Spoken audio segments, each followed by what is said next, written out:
जहाँ वास सोई उत्तम देसा, जो प्रतिपाले सोई नरेसा। नमस्कार दोस्तों, मैं अविनाश दास रेशनल कबीर यूट्यूब चैनल में आप सबका हार्दिक स्वागत करता हूं। साथियों, यदि सब्सक्राइब नहीं किए हैं तो सब्सक्राइब जरूर करें और शेयर करके अपने साथियों तक जरूर पहुंचाएं। दोस्तों, बेल आइकन को भी प्रेस करें ताकि आपके हर वीडियो का नोटिफिकेशन आपको मिलता रहे। लाइक करें और मुझे कमेंट जरूर लिखें। साथियों, हम अभी मनुस्मृति पर स्ट्रीम चला रहे हैं। मैंने जो चौपाई बोली वो शायद रामचरितमानस की है और बहुत बढ़िया है।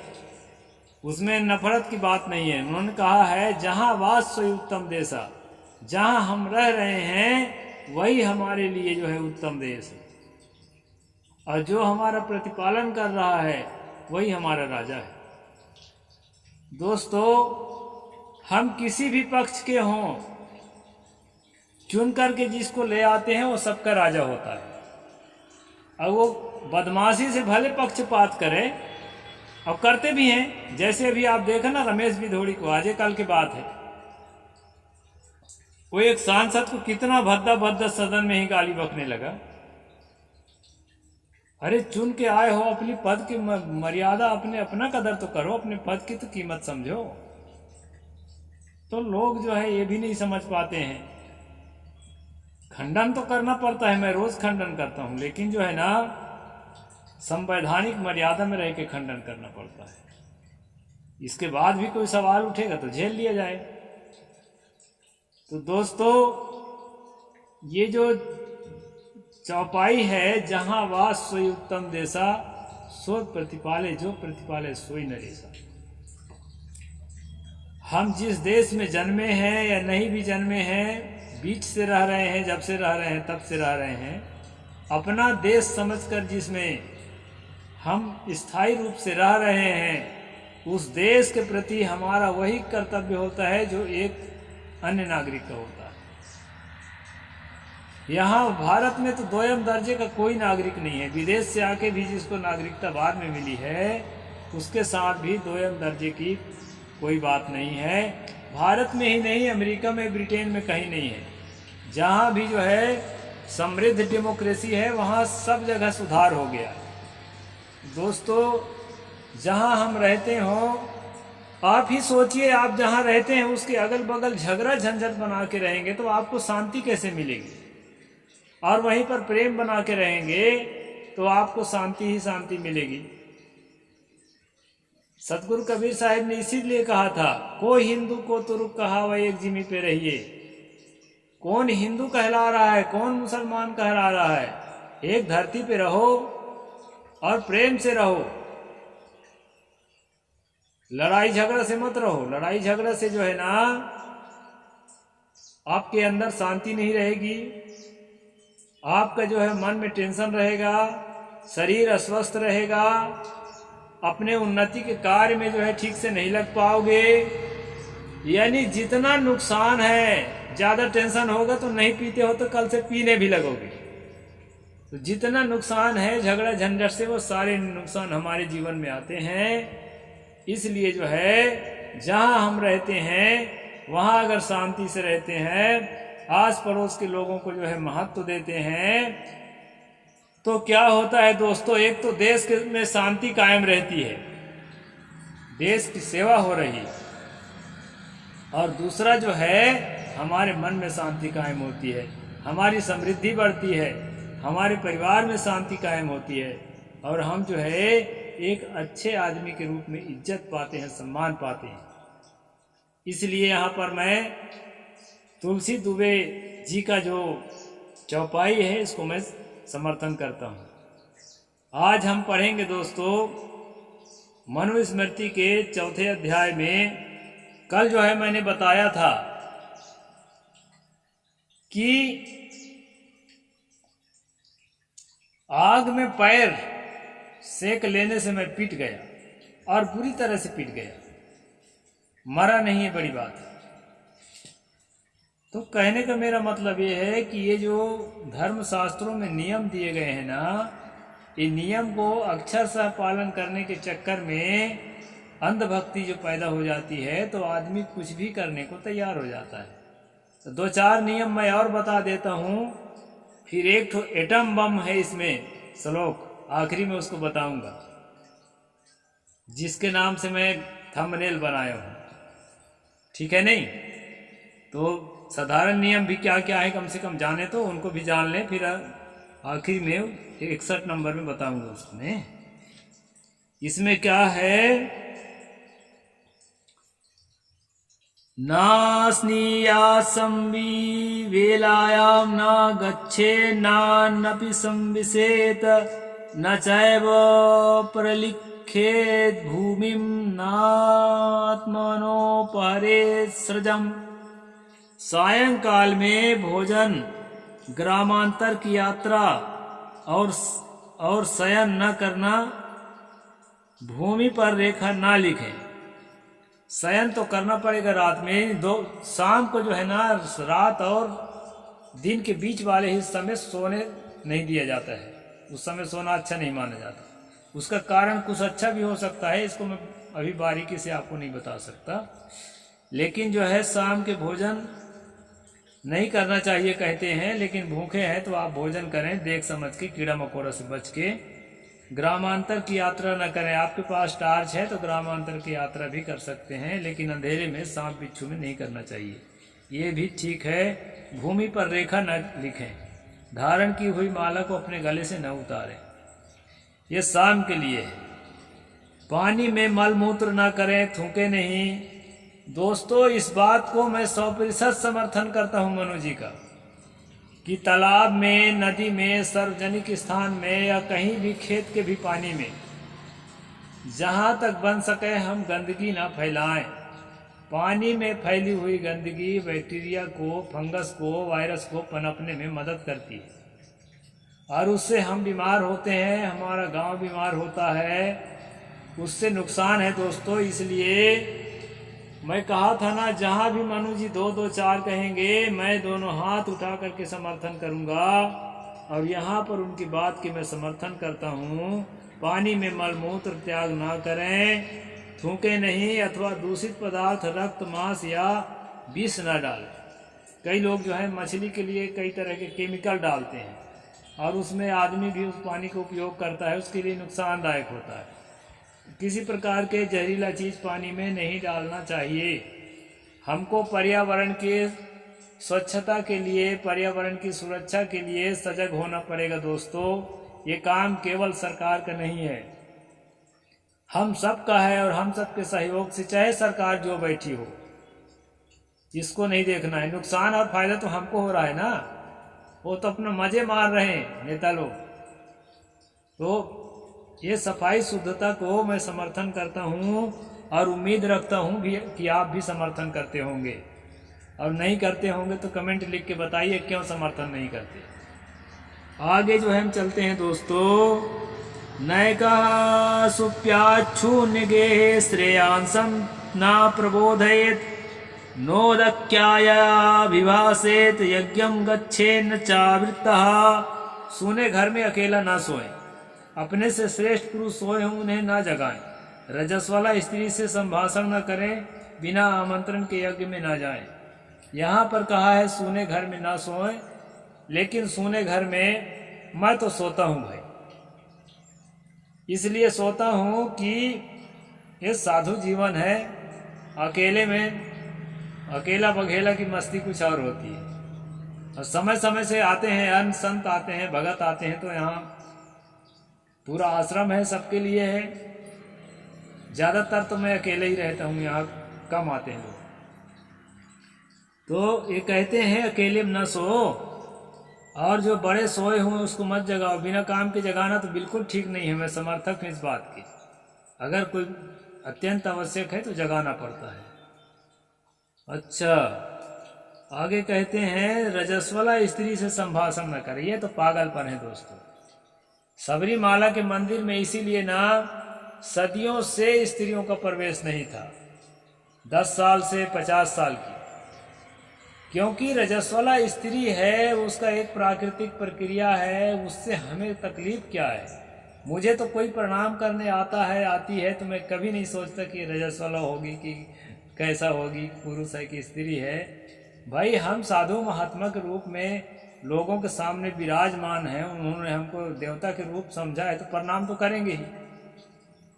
श्रद्धा से कर रहे हैं, कोई दुश्मनी से थोड़े कर रहे हैं। तो इसमें जो है बातचीत करें प्यार से, कोई भी आए चाहे वो रजस वाला स्त्री हो चाहे कोई से भी हो, बिना आमंत्रण के यज्ञ में न जाए। ठीक कहते हैं, हम भी नहीं जाया करते, मत जाया करिए यज्ञ, क्या कहीं भी, हम तो यज्ञ वज्ञ में जाते नहीं हैं। आगे कहते हैं अग्न्यागारे गवागोष्ठे ब्राह्मणानां च सन्निधौ स्वाध्याय भोजने चैव दक्षिणम पाणिमुद्धरेत्।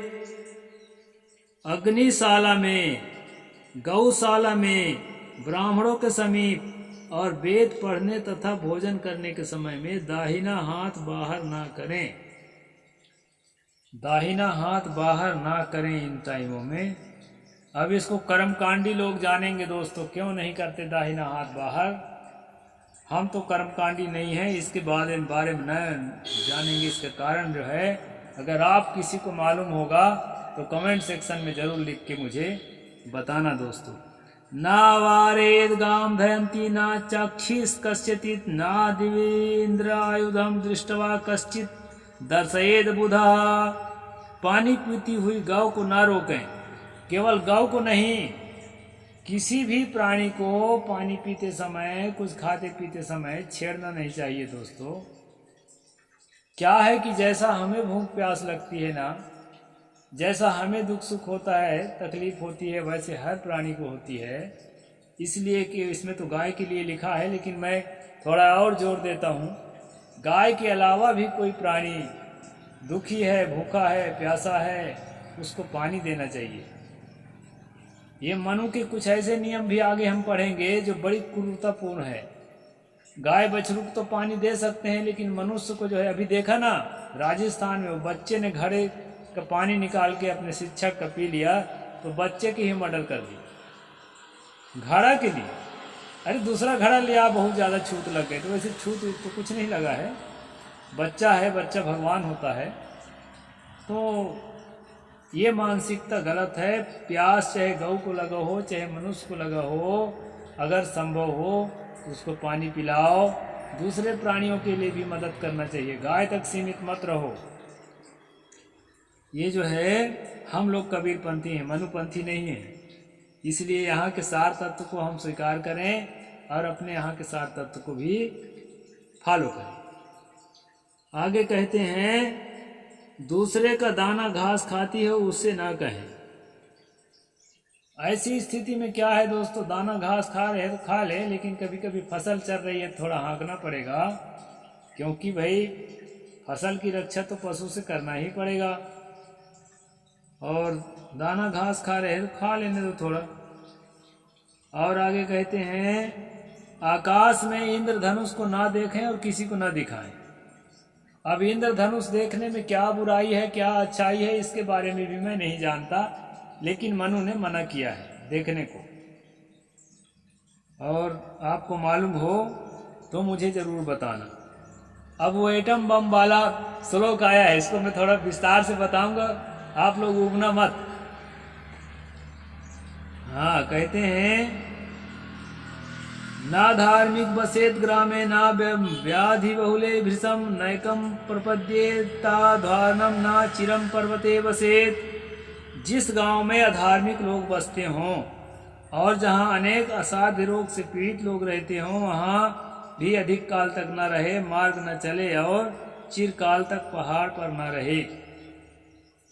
यहाँ चिरकाल तक पहाड़ पर न रहे लिख रहे हैं, और अपने सारे पुराणों में ऋषि मुनि को 1000 बरस, 15,000 बरस, 30,000 बरस तपस्या करने की कहानी भी लिखते फिरते हैं। तो ये बात नहीं जम रही है दोस्तों। और जो कहते हैं जहाँ अधार्मिक लोग बसते हैं, अधार्मिक के मतलब जो है इनकी बात को नहीं मानने वाले। अब धार्मिक अधार्मिक का मतलब आप समझ लीजिए, मुसलमान लोग जो है ना, सारा संसार को गैर मुस्लिम को काफिर ही कहेंगे। उनके नज़र में केवल वही लोग अच्छे लोग हैं, धार्मिक। इसी तरह हिंदुओं में खासकर आरएसएस वालों में। साधारण हिंदू तो खैर दूसरे को भी थोड़ा सम्मान देता है, लेकिन आरएसएस वाले हिंदू जो होते हैं ना, बजरंगी इत्यादि, वो हिंदू के अलावा किसी को धर्म ही नहीं मानते, सब फर्जी है, फेक है। तो ये पागलपन आप लोग अपने दिमाग से बाहर करो। हर मनुष्य के साथ प्रेम, हर प्राणियों के साथ दया करना, इसको मैं बार बार कहता हूँ दोस्तों। तो इसके बाद जो है एक और बड़ा एटम बम है, उसको भी मैं आपको सुना देता हूँ। ना शूद्र राज्ये निवसे ना धार्मिक जनावृते ना पाषंड गणाक्रांते नोपसृष्टे अंतर्जनय भी। जिस देश का राजा शूद्र हो उस देश में निवास ना करे। अभी वर्तमान में भारत का राजा महामहिम द्रौपदी मुर्मू जी अति शूद्र हैं, और श्रीमान माननीय नरेंद्र मोदी जी शूद्र है, ओबीसी शूद्र में आता है, प्रमुख शूद्र ओबीसी ही है। ब्राह्मणों के लिए, सवर्णों के लिए यहाँ आदेश करते हैं मनु जी कि जिस देश में शूद्र राज करता हो वहाँ पर निवास न करें, बोरिया बिस्तर बांध बांध के वहाँ से चले जाए। जैसे विजय माल्या चला गया, मेहुल चौक से चला गया, नीरव मोदी चला गया, और क्या क्या नाम के 10-12 लोग चले गए, असली हिंदू के औलाद, मनु के वंशज। मनु की बात मानते हैं ना भाई, सारी संपत्ति बटोर बटोर के देश के चुरा चुरा चले गए। तो यहाँ पर मनु का ऑर्डर है कि जहाँ जो है शूद्र का राज हो, सवर्ण जहाँ गद्दी पर ना बैठा हो, मुख्यमंत्री प्रधानमंत्री ना हो, राज्यपाल राष्ट्रपति ना हो, सवर्ण ब्राह्मण क्षत्रिय, वहाँ से जो है बोरिया बिस्तर बांध के भाग जाना चाहिए पाकिस्तान के रास्ते। अब मैं देख रहा हूँ ये जो चिल्लाते हैं, जो सनातन सनातन हिंदू हिंदू, ये कोई बोरिया बिस्तर बांध के भागने की हिम्मत नहीं कर रहे हैं, जबकि एकदम तय है कि यहाँ छत्तीसगढ़ में भूपेश बघेल भी शूद्र है, कुर्मी है, कुर्मी को शूद्र लिखा है, मैं श्लोक सहित बताऊंगा जब प्रसंग आएगा तो। और यहाँ नरेंद्र मोदी भी जो है ओबीसी घांची समुदाय के हैं। तो कहने का मतलब है शूद्र के राज में तो रह रहे हो, भाग कहाँ रहे हो? एक तो मानव बन जाओ, ये मनुवादी मत बनो, इंसान बन जाओ, ठोस आदमी मनुष्य, ताकि जो है मनुष्य से घृणा ही ना हो। और अगर मनु के घृणावाद विचार को रखते हो तो यहाँ तो कह रहे हैं कि जिस जगह पर शूद्र राजा हो गया हो उस जगह से भाग जाना चाहिए। मैं तो नहीं देख रहा हूँ किसी को भागते हुए भाई, और किसी को मन हो तो भाग सकता है, हम लोग नहीं रोकेंगे। हमारे गुरु ने तो कहा है दोस्तों, को हिंदू को तुरुक कहावे एक जिमी पे रहिए। कौन हिंदू बन रहे हो, कौन मुसलमान बन रहे हो, सब रेशनल बन जाओ, इंसान हो। कुछ हिंदू मुसलमान नहीं होता, आदमी केवल आदमी है। एक धरती के रहने वाले हो, एक धरती में रहो मिलजुल करके, ऐसा हमारे सतगुरु ने कहा। वो ये नहीं कहा है कि जहाँ तुम्हारा विरोधी रहता हो, शूद्र रहता हो, वहाँ से बोरिया बिस्तर बांध के भाग जाना। इसलिए हम तो नहीं भाग सकते दोस्तों, क्योंकि अब हम जाएंगे कहाँ? हमारा जो है यही है, ये है सब कुछ। और जिसको लगता है कि ये हमारा सब कुछ नहीं है, पाकिस्तान में, बांग्लादेश में या अमेरिका में या कहीं, आजकल प्रॉपर्टी खरीद के रखे हैं पैसे वाले लोग कई देशों में, और कई लोग शिफ्ट भी हो गए हैं। मालूम है ना कि ओबीसी लोग अभी नहीं जागे हैं, SC ST तो जाग गए हैं। जिस दिन ओबीसी जागेगा और सब एक हो जाएंगे, उस दिन जो है हमको जीना मुश्किल हो जाएगा। इसलिए चलो भागो, प्राण बचाएगा। लेकिन मैं आश्वासन देता हूँ कि जिस दिन सब एक हो जाएंगे, सब जाग जाएंगे, उस दिन भी बदले की भावना इनमें नहीं होगी, और जो है प्रेम का प्रदर्शन करेंगे, क्योंकि हमारे भारत की संस्कृति है, हमारे गुरुओं की देन है। सतगुरु कबीर साहब की वाणी मैंने बोला, संत रैदास जी की वाणी है, ऐसा चाहूं राज में मिले सबन को मन, छोट बड़ो सब सम बसे रहे रैदास प्रसन्न। नहीं कहते कि तुम गठरी बांध के भाग जाओ। और जो है ना, भगवान तथागत बुद्ध भी नहीं कहते कि तुम गठरी बांध कर भाग जाओ। गामे वा यदि वा रहिए निन्ने वा यदि वा थले यथा रहंत बिरहंती बिहरंती तंग भूमि रमणीयकम। वो कहते हैं कि हमारे संत जो है, हमारे अरहत जो हैं, हमारे कहना चाहिए भंते, हमारे साधक जहाँ पर रहते हैं, जिस भूमि पर रहते हैं, वो चाहे गांव हो, वो चाहे जंगल हो, वो चाहे ऊंचा पहाड़ हो, और वो चाहे गहरी खाई हो, वो जो है रमणीक भूमि है, वहाँ रहो, निवास करो। तो हमारे जो है बसाने की संस्कृति है दोस्तों, भगाने की संस्कृति नहीं है। और मनु की संस्कृति भगाने की है।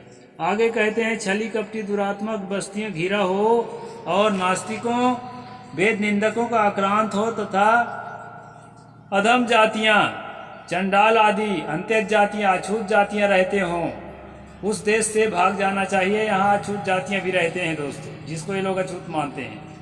तो अगर ऐसी बात है तो इनको भाग ही जाना चाहिए। कल जाने वाले हैं तो आज ही चले जाए।